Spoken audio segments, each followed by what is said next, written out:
দুপুরে রাজধানীর ৩০০ ফিট এলাকায় খিলক্ষেত পুলিশ ফাঁড়ির উদ্বোধন শেষে গণমাধ্যমের সাথে কথা বলেন পুলিশ প্রধান। পুলিশি সেবা জনগণের দোরগোড়ায় পৌঁছে দেওয়ার লক্ষ্যে এই আয়োজন বলে জানান তিনি। ৩০০ ফিট এক্সপ্রেসওয়ে এলাকায় একটি পুলিশ ফাঁড়ি স্থাপন অত্যন্ত গুরুত্বপূর্ণ। কাঠামোগত পরিবর্তন নয়, জনগণের সাথে যোগাযোগ বাড়ানো এবং দ্রুত সেবা নিশ্চিত করার লক্ষ্যেই এই আয়োজন। নানাবিধ কারণে এলাকার জনগণ থানায় গিয়ে পুলিশি সেবা গ্রহণে অনেক সময় অনীহা প্রকাশ করে।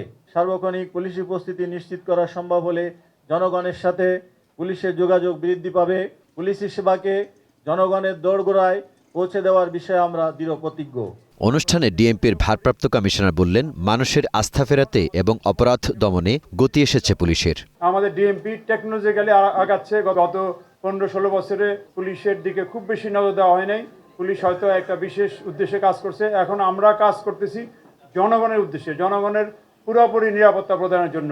আসন্ন ঈদ উল আজহার আগে মাদক ছিনতাইকারী ও চাঁদাবাজদের বিরুদ্ধে বিশেষ অভিযান ও নিরাপত্তা জোরদারের নির্দেশ দেওয়া হয়েছে বলেও জানান ডিএমপির ভারপ্রাপ্ত কমিশনার। যেখানে যেখানে ক্রাইম অ্যাফেক্টেড, যেখানে জনসংখ্যা বেড়েছে, যেখানে প্রয়োজন সেখানে আমরা নিয়ে যাচ্ছি। SM Zia, green news, Dhaka. সম্প্রতি গত